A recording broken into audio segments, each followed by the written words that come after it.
Hello again, everybody. Welcome to episode 013 of Coco and Daltz. I'm not Coco. I'm not Daltz. And so, Coco, today on this episode that everybody's been anticipating, we're going to talk about my favorite thing, which is unnecessary service fees for art. I think that's everybody's favorite thing. Yeah, does anybody love service fees? Is there anybody out there who really, truly is like, oh, a $35 show and $14 in service fees? I love to do that. If I could only pay $14 in service fees, I'd be happy. So it'd be nice to have a chunk of that $14 in service fees, because what are you really doing? So you're going online and you're buying a ticket for a concert. It's not actually a person on the other end. It's not like you're paying somebody to do it and it's benefits. A Russian bot. It's a bot based in Moscow somewhere, taking care of things. And so where we are with this right now. Sorry, I almost sneezed and it kind of threw Daltz off. So it did throw me off. I apologize for the awkward silence. I thought maybe she was going to come across the microphone at me. She had that look. I was going to wield the mic as beat him about the head and chest. It looks like you were going to bite me or something. Okay, so the Department of Justice is looking into the behavior of Live Nation. Live Nation owns none other than Ticketmaster. I have a nickname for Ticketmaster that rhymes with Ticketmaster. I can't say it on a family show, but it ends with a D. I remember way back in like the 80s or early 90s, Letterman did a top 10 most villainous villains list, and one of them was the Ticketmaster. That's my contribution to this conversation. So one of the things that I am uncertain about with Ticketmaster, just off the top, is it uppercase M or is it a lowercase m? Because in past instances, I've seen it as an uppercase M. The Times had it lowercase m, so I think that's what we should. So we're going to go with the New York Times because it is the establisher of all that is good and right in the world. It is the paper of record. It's the paper of record. Do they call it the paper of record anymore? It's not actually. They don't have very many papers, do they? Oh, I don't know. Probably the Times still does. It's the pixels of record. There you go. Look Just at you. Off the top of my head right there. Yeah. Improv. That's what we're all about here at Coco and Daltz. Copyright that, baby. So anyway, the Department of Justice is looking into the behavior of Live Nation. So the behavior that they're looking into, and I know you're dying at the other end right now to hear this, is because they are saying, they being people that aren't happy, which is basically everybody these days. Which is a lot of people these days. Complainants, I guess you could say, or just maybe the Department of Justice has our backs. Who knows? Maybe 2 years ago I might have thought that was the case, but not these days. So the idea is there is a bit of collusion going on.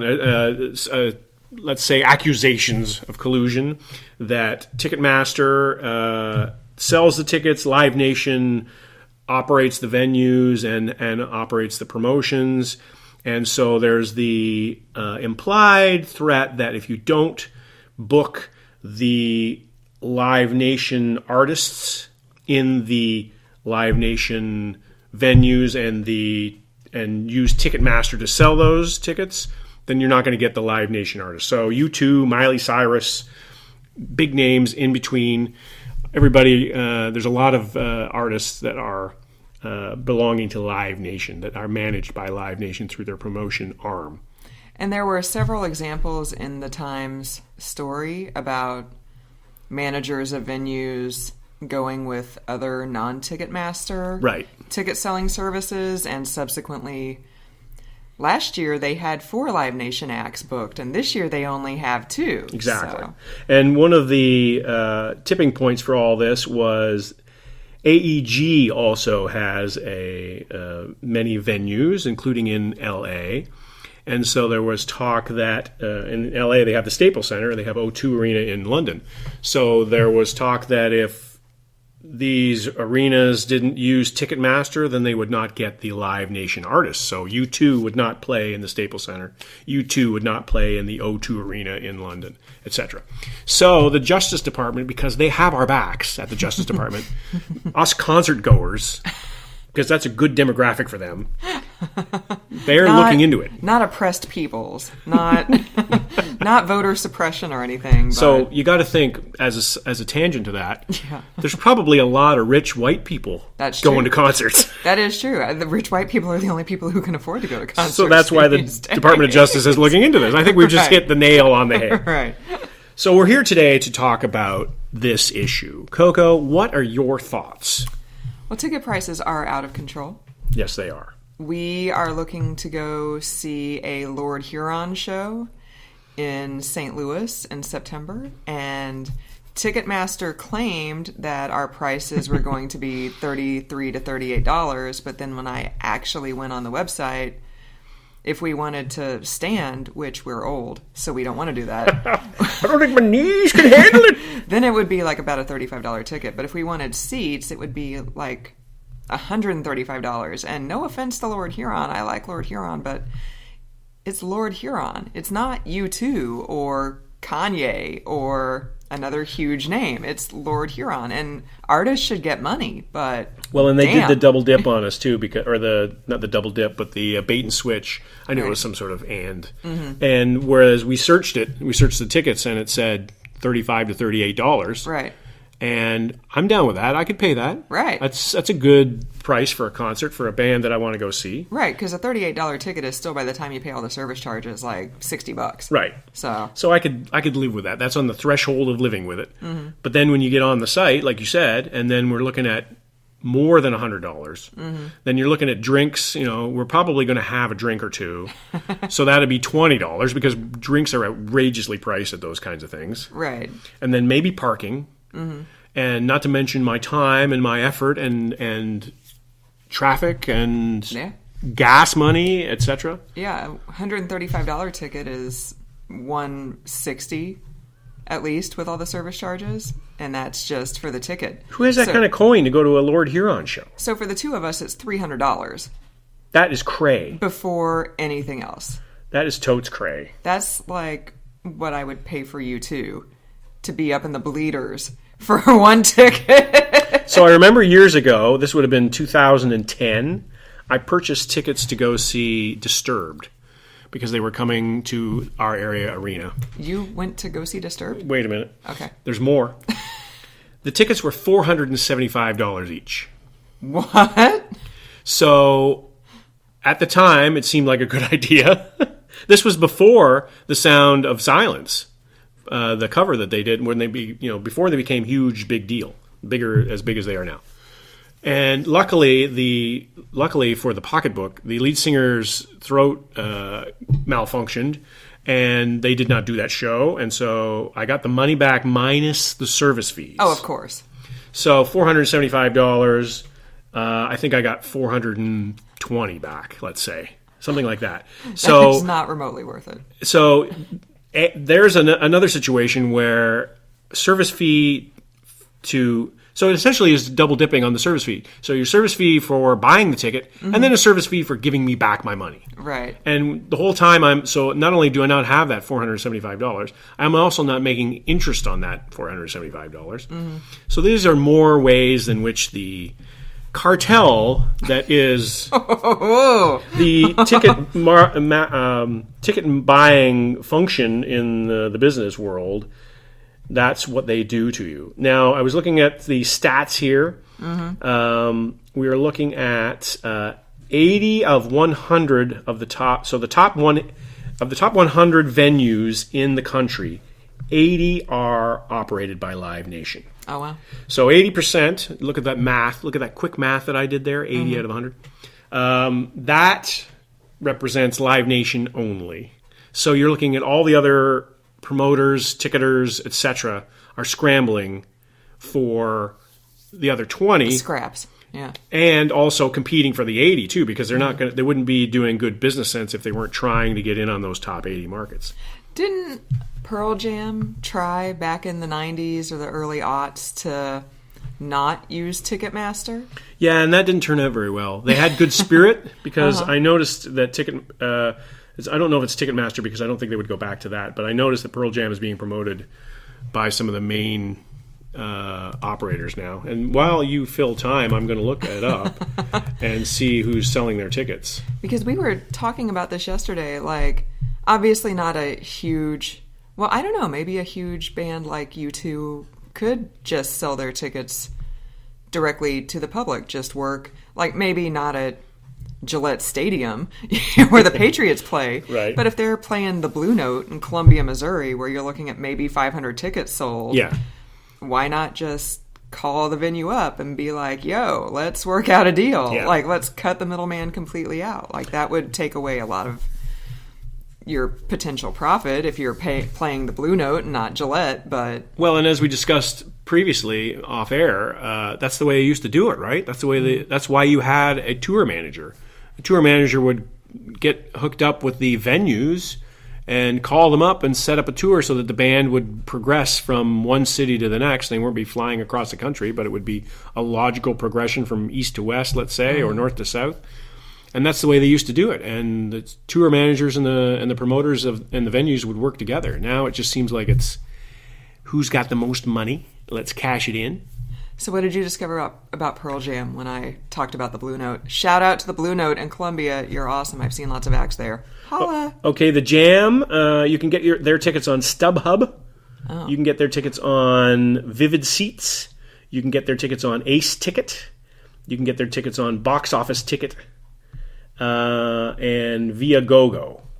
So many fine ticket selling establishments. SeatGeek is another one. Oh, that one, SeatGeek was actually specifically called out in the Times piece because apparently they're partially owned by Major League Soccer, and there was a big brouhaha with Live Nation and Ticketmaster. That was in LA. Yeah, trying to get into like a second MLS stadium in LA, and SeatGeek got the contract and Live Nation was mad or something like that. I don't remember. But. And AXS.com was another one that was mentioned in that Times article, and there you can get the Pearl Jam tickets on there too. So it's essentially what it looks like Pearl Jam has done is cobbled together the competition to Ticketmaster and gone through them. So that's not nice that there is such limited access to them. So let's see what let's see what a Pearl Jam ticket in Boston costs for September 2018. So they're playing at Fenway Park in Boston. And the filter price... I take it that it's not very good. So you can filter on Ace Ticket, and the low ticket, the lowest price ticket, $325. Huh. The highest price ticket, are you ready for this? $1,275. Times 10.5. Are you kidding me? $16,695. Whoa. So... Oh, man. I don't know if this filter is accurate, but that gives you the high end. That's the price range that they are listing on aceticket.com. And that's them not going through Ticketmaster. And that's them not selling out and being corporate shills because, Pearl Jam's not into that at all. Right.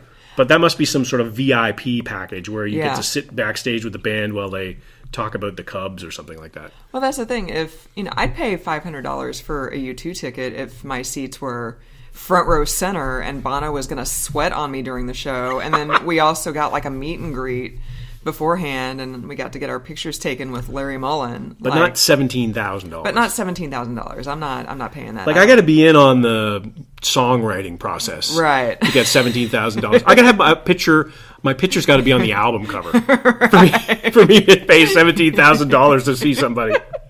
And I got to be in the acknowledgements. Thank you, adults. In the liner notes. I got to be in the liner notes. Or, even better, I got to be, like, designing the liner notes. I like it.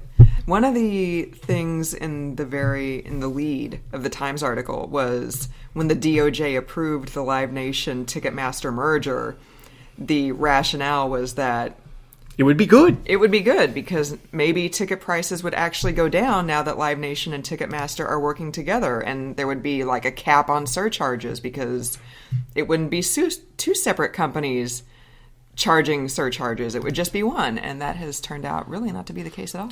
So That never actually happens, right?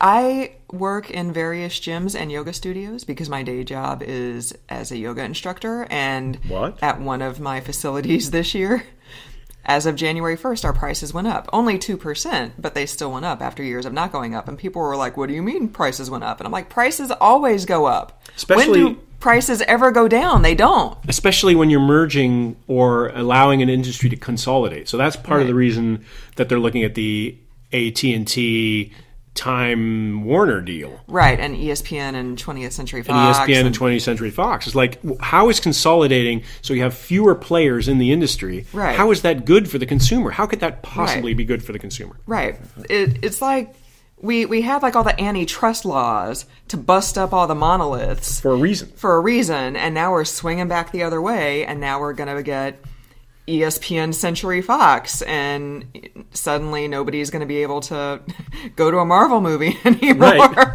Right. Because it's going to be $500 to go see Black Panther and listen to the guy next to you chew and talk to the screen. So, oh no, wait, that was 3 Billboards. Wait a minute, that was a different movie. That was a different movie. But let's not rope Black Panther into that. I know. Black Panther was a good experience. Right.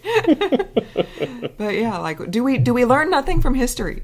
So the other part of this that I would like to acknowledge is the artist component. Now, Pearl Jam, we sort of crapped on them, but there is with fewer CD sales, fewer album sales. Streaming is pretty healthy, but it doesn't make a lot of money for the artist. The artist has got to make some money somewhere, and this is where I justify going to a concert and then buying a T-shirt for $45, a T-shirt that I would not buy in the store. Right. But the $45, unless a band has what they call a 360 deal, which is a very limited deal with the record company. Essentially, the record company gets a piece of everything that the band does, unless they have that kind of thing, which is not very typical.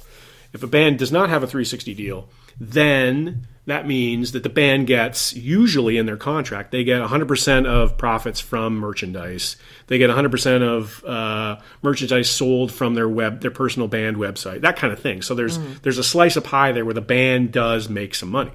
So in a world now where we're scaling that kind of stuff back, we don't have as many CD sales. We don't have as many physical music devices sold in that regard. This is where a band can make some money, is in a concert. And so maybe that's one of the reasons that they're charging $17,000 to watch Pearl Jam at Fenway Park. Do you need to charge $17,000 for one ticket, though? I mean, no. But see, if I'm going to see a band like Lord Huron, let's say they're not having their tickets sold by Ticketmaster, they're going the independent route or smaller fish method, then I'm paying probably $30 to $40 for that show, and a lot of that money is going to go to the artist. But if you got Ticketmaster running the show and you're charging $80, that's probably not the same. It's not proportionate. The same amount of money is not going to the artist that's going to the artist in the other scenario. Does that make sense? Yes. So they're making less money with the big proprietor, but they're also charging more. So to me, that doesn't compute. Right. We don't need the Ticketmaster president to have another Rolls Royce. Do we need the conglomerates to really make that much more money in this world? No. Look at the financial meltdown. Are you going to come over the microphone again? I am. I'm going to pick it up and I'm going to swing it. I'm going to beat you up. No, please. Me and Marky Mark, we're going to beat you up. Oh, we got through a couple of podcasts without the Marky Mark reference. Yeah. We have been talking about Boston, so I feel it's appropriate. Oh, that's actually right. Yeah. No. But yes, I mean, there are ways to justify higher ticket prices. But I remember I've gone to see lots of great bands in Boston. It cost me $20 to go see Boxer Rebellion, and it cost me $20 to go see Winter Sleep. Other bands that are bigger deals now than they were when I saw them, but I had no problem going up there and buying a ticket and enjoying the show in a smaller venue, buying a T-shirt and a CD at the show, and then coming out of there, and I'd be $40 or $50 into the night and have a great experience. I think when I saw Glass Animals at House of Blues in Boston, I think it was like $35, $45 for the ticket. Like that was, and I didn't buy a T-shirt or the CD, but when we went to see Interpol in New York last summer, it wasn't a $9,000 ticket. No, and when we saw War on Drugs the day before, that wasn't expensive either in Central Park. That was not an expensive show either. So you can do it. And War on Drugs are a huge deal. Interpol's been around for a long time. Mm-hmm. So there are ways of doing it. There are ways of going to these shows and rewarding the fans and not totally hosing the fans and still making a little bit of money for yourself, obviously. Maybe we should start our own promotional agency. What would we call it? I don't know. Coco Indulged Tickets? No, that's dumb. No offense. Yeah, why would I take offense to that? Well, it doesn't roll off the tongue. I'm going to give you a ticket. I'm going to buy a ticket. I like it. Let's do it. So that's where we stand on the Ticketmaster issue with Live Nation and all the other investigations going on right now. Maybe by the time this podcast is released, there will be new breaking news on it, but I have a feeling the way these things move, the wheels of justice are, what's the saying? They're greased but slow or something like that? No, that's not the saying. Yeah, that's totally right. That's totally right. I know that the Lady Justice is blindfolded or something like that. But I don't know. It's Monday. Is it a Monday? It is Monday. Yeah. And we're going to release this podcast like 10 minutes after we stop recording, so I really doubt Ticketmaster is going to be subpoenaed in the next 10 minutes. We don't want this podcast to be irrelevant. It's always relevant. Listen to it immediately. Yes, listen to it immediately. Refresh the page. Download multiple times. It's free. That's true. And we like it when you do that, and our download numbers go up. Are there any other shows that we're looking at going to sometime this year? Concerts? Yeah. It seems like all the good concerts or festivals are not anywhere near where we live, and also in other countries, and sometimes on other continents. Oh, well, that's a problem. So I've noticed there's a lot of really good shows in Canada. I think I've sent you links to them, and there's also some pretty good shows in Europe. Mm-hmm. But nothing here in the greater Connecticut area where we live. Great. In air quotes. Great.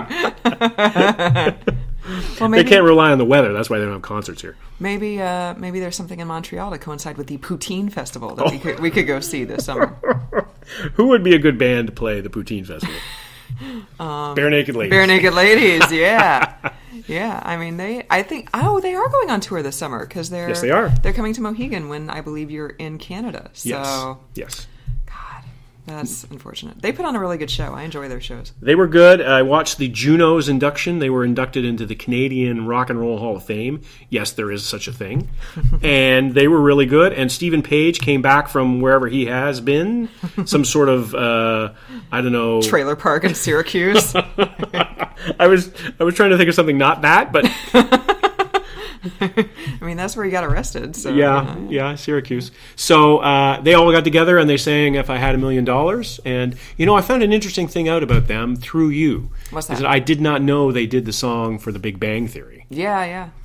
And so now they're all apparently hooked up with the actors, and they did a special message when they got inducted and everything like that. So the Bare Naked Ladies are going to play they would be great at the Poutine Festival. The Montreal Poutine Festival. And who else? Oh, maybe the Trailer Park Boys could be like the opening act or something. Well, Pearl Jam should play there. Yeah. Pearl Jam should play the Poutine Festival. How much money would Pearl Jam charge the Poutine Festival? Oh my God. The Poutine Festival.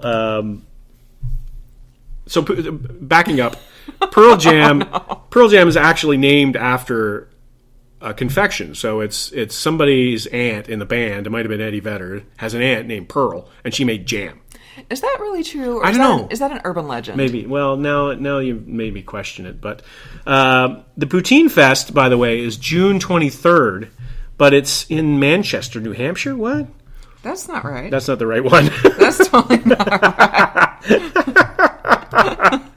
Can we scratch that? Can we edit that out? Have we figured out the editing software? No, we don't. This is live to air, and we don't ever want people to think that we're not loving every minute of it. I'm trying to find the origin of the name Pearl Jam, and I can't. Okay, so here we go. In an early promotional interview, Vedder said that the name Pearl Jam was a reference to his great-grandmother Pearl, who was married to a Native American and had a special recipe for jam. Although in a 2006 Rolling Stone cover story interview, he admitted that the story was total BS, even though he indeed had a great-grandma named Pearl. Oh, okay. So I was totally believing the myth. Yeah. So the real Poutine Festival in Montreal, Quebec, Canada. Now we got to put the. No, we don't. We got to put the censor on. No, we don't. We got to put explicit on this podcast. Nobody knows what that means. The French people do in our French demographic. There are no French people. The only people who listen to this are our friends and family. July 31st to August 5th, 2018 is the Poutine Festival in Montreal. Free admission. Ooh. And there's DJs after 9, but I don't see any bands. So what? Pearl Jam. Well, Pearl Jam would probably want a trailer the size of this house to play the Poutine Festival. Probably want the size of the Montreal Island. Yeah. Let's see. Band names with food in them. Okay, we just need to stop now. How long is this podcast? This podcast is running way over. Meatloaf. Red Hot Chili Peppers. Ooh, you don't like the Chili Peppers, though. No, I don't. Ice Cube. No. Iced tea. Cake. Ooh, cake. The Cranberries. Oh, R.I.P. Dolores O'Riordan. Vanilla Ice. OMG. Red Hot Chili Peppers. Yeah. And I saved the best for last. The Spice Girls. Oh, yes. Wouldn't that be a great poutine festival right there? Can we please have that lineup? I will pay any amount of money to Live Nation and Ticketmaster to see that lineup, especially if you get all 5 Spice Girls, because I know Victoria doesn't. She disavows her Spice past, so we need to make this happen. As well she should. No, I will fight you on this. No, that's the third time you were going to come over the microphone. This has been a very contentious podcast. It started out kind of slow, and now it's kind of just devolved into aggression, chaos. The aggression is really making me scared. Also, could be on the bill, Fiona Apple. Oh, yeah. Salt and Pepper. Yeah. Bread. The Smashing Pumpkins. Oh, they are going on tour. Bananarama. Oh, yes. Blind Melon. Oh, no, that guy died. Vanilla Fudge. That's not a real person. Vanilla Fudge? That's not real. Yes, it is. No, it's not. Tangerine Dream. Iron and Wine. Oh, now we're getting into bands that are actually from this decade. Okay, let's wrap it up. All right, so it's time to wrap up the podcast. So you've hit a low point when Coco says it's time to wrap up the podcast, because usually she wants to just keep going and going. But I think that we should end by saying that the Poutine Festival should star Meatloaf. I think that we're all in agreement with that. Yes. And Bananarama, Vanilla Ice, and orange juice. I just remember the Meatloaf behind the music on VH1, and I don't remember exactly the circumstances, but I'm sure it probably involved drugs, and the narrator was like, meat had hit rock bottom. It was amazing.